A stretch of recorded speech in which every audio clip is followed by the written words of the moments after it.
ആകാശവാണി.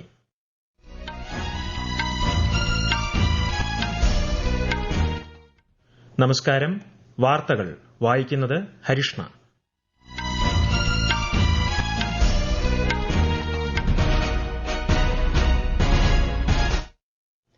പ്രധാന വാർത്തകൾ. 18ാം ലോക്സഭയിലേക്ക് പുതുതായി തിരഞ്ഞെടുക്കപ്പെട്ട അംഗങ്ങളുടെ സത്യപ്രതിജ്ഞ ഇന്നും തുടരും. സംസ്ഥാനങ്ങളിലും കേന്ദ്രഭരണ പ്രദേശങ്ങളിലും ഗോതമ്പ് സംഭരണത്തിന് പരിധി ഏർപ്പെടുത്തി കേന്ദ്രം. കേരളത്തിലെ +1 സീറ്റ് പ്രതിസന്ധിയിൽ വിദ്യാർത്ഥി സംഘടനകളുമായി വിദ്യാഭ്യാസ മന്ത്രിയുടെ ചർച്ച ഇന്ന്. കേരളത്തിൽ ശക്തമായ മഴ തുടരുന്നു. കണ്ണൂർ, കാസർഗോഡ് ജില്ലകളിൽ ഇന്ന് ഓറഞ്ച് ജാഗ്രത. വെള്ളിയാഴ്ച വരെ കേരളം, കർണാടക, ലക്ഷദ്വീപ് തീരങ്ങളിൽ മത്സ്യബന്ധനത്തിന് വിലക്ക്. ഓസ്ട്രേലിയയ്ക്കെതിരെ 24 റൺസ് വിജയവുമായി ഇന്ത്യ T20 ലോകകപ്പ് സെമിയിൽ. വാർത്തകൾ വിശദമായി.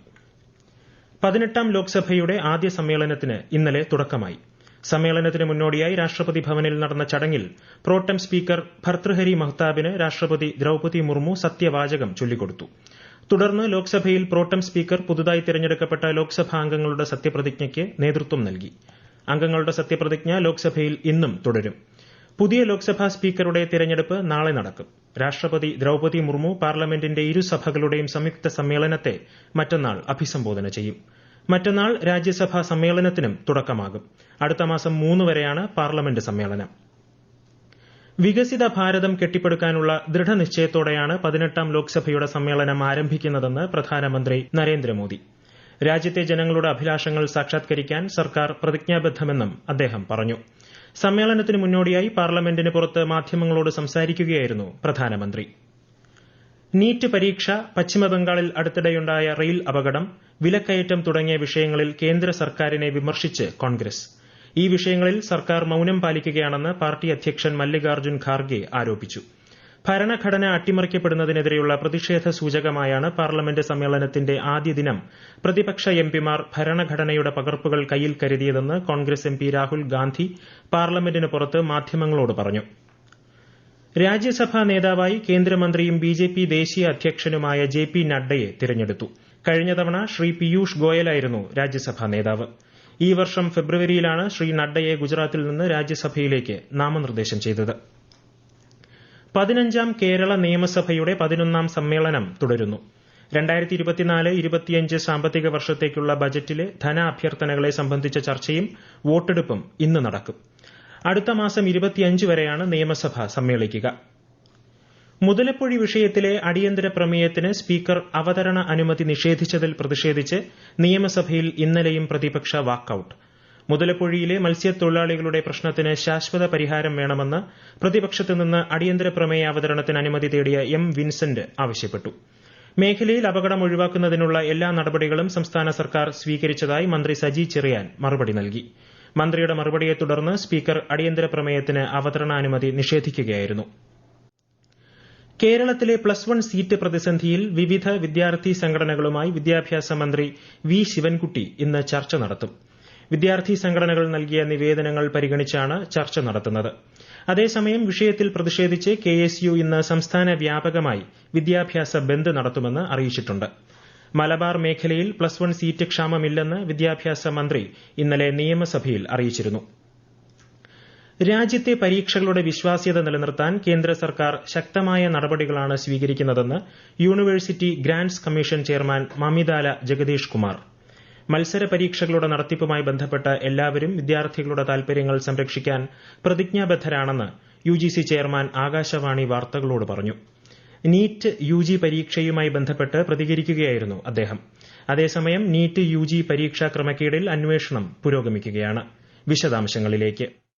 നീറ്റ് UG പരീക്ഷാ പേപ്പർ ചോർച്ചയുടെ അന്വേഷണം ബീഹാർ പോലീസിന്റെ സാമ്പത്തിക കുറ്റകൃത്യ വിഭാഗത്തിൽ നിന്ന് ന്യൂഡൽഹിയിലെ പ്രത്യേക CBI സംഘം ഏറ്റെടുത്തു. പട്നയിലെ ശാസ്ത്രി നഗർ പോലീസ് സ്റ്റേഷനിൽ രജിസ്റ്റർ ചെയ്തിട്ടുള്ള ക്രമക്കേടുകളും മറ്റു കുറ്റകൃത്യങ്ങളും സംഘം അന്വേഷിക്കും. പട്നയിലെത്തിയ CBI സംഘം ഇന്നലെ ബീഹാർ പോലീസിലെ ഉന്നത ഉദ്യോഗസ്ഥരുമായി കൂടിക്കാഴ്ച നടത്തി. മെയ് 5-ന് നടന്ന നീറ്റ് UG പ്രവേശന പരീക്ഷയിലെ ചോദ്യപേപ്പർ ചോർച്ചയെക്കുറിച്ച് സൂചന ലഭിച്ചതിനെ തുടർന്ന് സാമ്പത്തിക കുറ്റകൃത്യ വിഭാഗം കേസ് രജിസ്റ്റർ ചെയ്തിരുന്നു. തട്ടിപ്പിന്റെ മുഖ്യ സൂത്രധാരൻ, ചോദ്യപേപ്പർ ചോർത്തിയ സംഘത്തിലെ അംഗങ്ങൾ, ചോദ്യപേപ്പർ ലഭിച്ചതായി സംശയിക്കുന്ന ഉദ്യോഗാർത്ഥികൾ എന്നിവരുൾപ്പെടെ 15 പേർക്കെതിരെ ബീഹാർ സാമ്പത്തിക കുറ്റകൃത്യ വിഭാഗം കേസെടുത്തിട്ടുണ്ട്.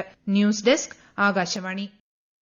ഛത്തീസ്ഗഡിൽ മാവോയിസ്റ്റ് ആക്രമണത്തിൽ വീരമൃത്യു വരിച്ച സിആർപിഎഫ് ജവാൻ ആർ വിഷ്ണുവിന്റെ മൃതദേഹം പുലർച്ചെ തിരുവനന്തപുരത്തെത്തിച്ചു.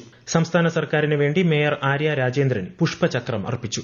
വിഷ്ണുവിന്റെ പാലോടുള്ള വീട്ടിലും കുടുംബ വീട്ടിലും വിഷ്ണു പഠിച്ച സ്കൂളിലും മൃതദേഹം പൊതുദർശനത്തിന് വയ്ക്കും. ഉച്ചയ്ക്ക് കരിമങ്കോട് ശാന്തി കവാടത്തിൽ ഔദ്യോഗിക ബഹുമതികളോടെ സംസ്കാരം നടക്കും. ഈ വാർത്തകൾ ആകാശവാണിയിൽ നിന്ന്. രാജ്യത്ത് 3 പുതിയ ക്രിമിനൽ നിയമങ്ങൾ നടപ്പാക്കുന്നതിന്റെ ഭാഗമായി ബീഹാറിൽ 26,000 പോലീസ് ഉദ്യോഗസ്ഥർക്ക് പരിശീലനം നൽകി. പുതിയ നിയമങ്ങൾ നടപ്പിലാക്കാൻ സംസ്ഥാനം പൂർണ്ണസജ്ജമാണെന്ന് Bihar police academy director Bhrigu Srinivasan അറിയിച്ചു. 3 പുതിയ നിയമങ്ങളുടെ രൂപീകരണവുമായി ബന്ധപ്പെട്ട് പ്രസ് ഇൻഫർമേഷൻ ബ്യൂറോ പട്നയിൽ സംഘടിപ്പിച്ച ഏകദിന ശില്പശാലയിൽ സംസാരിക്കുകയായിരുന്നു അദ്ദേഹം. പുതിയ ക്രിമിനൽ നിയമങ്ങൾ ജൂലൈ 1 മുതൽ പ്രാബല്യത്തിൽ വരും. രാജ്യത്തെ സംസ്ഥാനങ്ങളിലും കേന്ദ്രഭരണ പ്രദേശങ്ങളിലും ഗോതമ്പ് സംഭരണത്തിന് പരിധി ഏർപ്പെടുത്തി കേന്ദ്രം. ഭക്ഷ്യസുരക്ഷയും വില സ്ഥിരതയും ഉറപ്പുവരുത്തുന്നതിനും പൂഴ്ത്തിവയ്പും ഊഹക്കച്ചവടവും തടയുന്നതിനുമാണ് നടപടി. 2025 മാർച്ച് വരെയാണ് പരിധി ഏർപ്പെടുത്തിയത്. വ്യാപാരികൾക്കും മൊത്തക്കച്ചവടക്കാർക്കും 3000 ടണ്ണും ചെറുകിട വ്യാപാരികൾക്ക് 10 ടണ്ണുമായിരിക്കും ഗോതമ്പിന്റെ സ്റ്റോക്ക് പരിധി. കേരളത്തിൽ ശക്തമായ മഴയ്ക്ക് സാധ്യത. കണ്ണൂർ, കാസർഗോഡ് ജില്ലകളിൽ കേന്ദ്ര കാലാവസ്ഥാ വകുപ്പ് ഇന്ന് ഓറഞ്ച് ജാഗ്രത നൽകി. എറണാകുളം മുതൽ വയനാട് വരെയുള്ള 7 ജില്ലകളിലും മഞ്ഞ ജാഗ്രതയും നിലവിലുണ്ട്. വെള്ളിയാഴ്ച വരെ കേരളം, കർണാടക, ലക്ഷദ്വീപ് തീരങ്ങളിൽ മീൻപിടുത്തത്തിന് വിലക്കേർപ്പെടുത്തി. കണ്ണൂരിൽ ശക്തമായ മഴയിലും കാറ്റിലും പലയിടത്തും നാശനഷ്ടം. മുഴുപ്പിലങ്ങാട്, മട്ടന്നൂർ, തലശ്ശേരി എന്നിവിടങ്ങളിൽ മരം വീണ് അപകടമുണ്ടായി. അട്ടപ്പാടിയിലും 2 ഇടങ്ങളിൽ മരം കടപുഴകി വീണ് 2 പേർക്ക് പരിക്കേറ്റു. നീരൊഴുക്ക് വർദ്ധിച്ചതിനെ തുടർന്ന് പഴശ്ശി ജലസംഭരണിയുടെ 16 ഷട്ടറുകളിൽ 8 എണ്ണം 60 സെന്റിമീറ്റർ ഉയർത്തി. ആലുവ, ചെങ്ങമനാട് ഭാഗത്ത് ഇന്നലെയുണ്ടായ ചുഴലിക്കാറ്റിൽ 14 വീടുകൾക്ക് നാശനഷ്ടം സംഭവിച്ചു. എടവനക്കാട് കടൽക്ഷോഭം മൂലം ഏതാനും വീടുകളിൽ വെള്ളം കയറി. മൂന്നാർ രാമസ്വാമി അയ്യർ ഹെഡ് വർക്ക്സ് ഡാമിന്റെ 3 ഷട്ടറുകൾ ഉയർത്തി. പള്ളിവാസൽ എക്സ്റ്റൻഷൻ സ്കീം ജലവൈദ്യുത പദ്ധതിയിലേക്ക് വെള്ളമെത്തിക്കുന്ന പെൻസ്റ്റോക്ക് വാൽവിലെ ചോർച്ച പരിഹരിക്കുന്നതിന് ജലനിരപ്പ് നിയന്ത്രിക്കുന്നതിന്റെ ഭാഗമായാണ് നടപടി. മുതിരപ്പുഴ ആറിന്റെ ഇരുകരകളിലും താമസിക്കുന്നവർ ജാഗ്രത പുലർത്തണമെന്ന് ഇടുക്കി ജില്ലാ കളക്ടർ അറിയിച്ചു. 2020 പുരുഷ ലോകകപ്പ് ക്രിക്കറ്റ് സെമി ഫൈനലിലേക്ക് യോഗ്യത നേടി ഇന്ത്യ. ഇന്നലെ നടന്ന സൂപ്പർ 8 മത്സരത്തിൽ ഓസ്ട്രേലിയയെ 24 റൺസിന് പരാജയപ്പെടുത്തിയാണ് ഇന്ത്യ സെമിയിലെത്തിയത്. 5 വിക്കറ്റ് നഷ്ടത്തിൽ ഇന്ത്യ ഉയർത്തിയ 206 റൺസ് വിജയലക്ഷ്യത്തിനെതിരെ നിശ്ചിത ഓവറിൽ ഓസ്ട്രേലിയയ്ക്ക് 181 റൺസ് മാത്രമേ നേടാനായുള്ളൂ. 41 പന്തിൽ 92 റൺസ് നേടി ക്യാപ്റ്റൻ രോഹിത് ശർമ്മ കളിയിലെ താരമായി. വ്യാഴാഴ്ച നടക്കുന്ന സെമി ഫൈനലിൽ ഇന്ത്യ ഇംഗ്ലണ്ടിനെ നേരിടും. വയറിളക്ക രോഗങ്ങൾക്കെതിരെയുള്ള ദേശീയ അവബോധ പരിപാടിക്ക് കേന്ദ്ര ആരോഗ്യമന്ത്രി JP നഡ്ഡ തുടക്കം കുറിച്ചു. ന്യൂഡൽഹിയിൽ നടന്ന ചടങ്ങിൽ കുട്ടികൾക്ക് ORS ലായനിയും സിങ്ക് ഗുളികകളും വിതരണം ചെയ്തുകൊണ്ടാണ് കേന്ദ്രമന്ത്രി സ്റ്റോപ്പ് ഡയറിയ ക്യാമ്പയിൻ ആരംഭിച്ചത്. ക്യാമ്പയിനിന്റെ ഭാഗമായി ജൂലൈ 1 മുതൽ ഓഗസ്റ്റ് 31 വരെ രാജ്യത്തുടനീളം വിവിധ ബോധവൽക്കരണ പരിപാടികൾ സംഘടിപ്പിക്കും. തിരുവനന്തപുരം കൊച്ചുവേളിയിൽ വൻ തീപിടുത്തം. കൊച്ചുവേളി വ്യാവസായ മേഖലയിലെ പ്ലാസ്റ്റിക് ഗോഡൌണിലാണ് തീപിടുത്തമുണ്ടായതെന്നാണ് സൂചന. ഫയർഫോഴ്സ് സംഭവസ്ഥലത്തെത്തി തീ നിയന്ത്രണ വിധേയമാക്കി. ആളപായമൊന്നും റിപ്പോർട്ട് ചെയ്തിട്ടില്ല. ഇന്ന് ലോക സമുദ്ര സഞ്ചാരി ദിനം.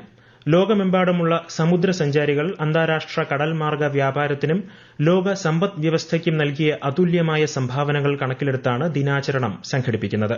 നാവിക മേഖലയെ സുരക്ഷിതമായ ജോലിസ്ഥലമാക്കി മാറ്റുന്നതിൽ സമുദ്രസഞ്ചാരികൾ വഹിക്കുന്ന പങ്കാണ് ഈ വർഷത്തെ ദിനാചരണം ചർച്ച ചെയ്യുന്നത്.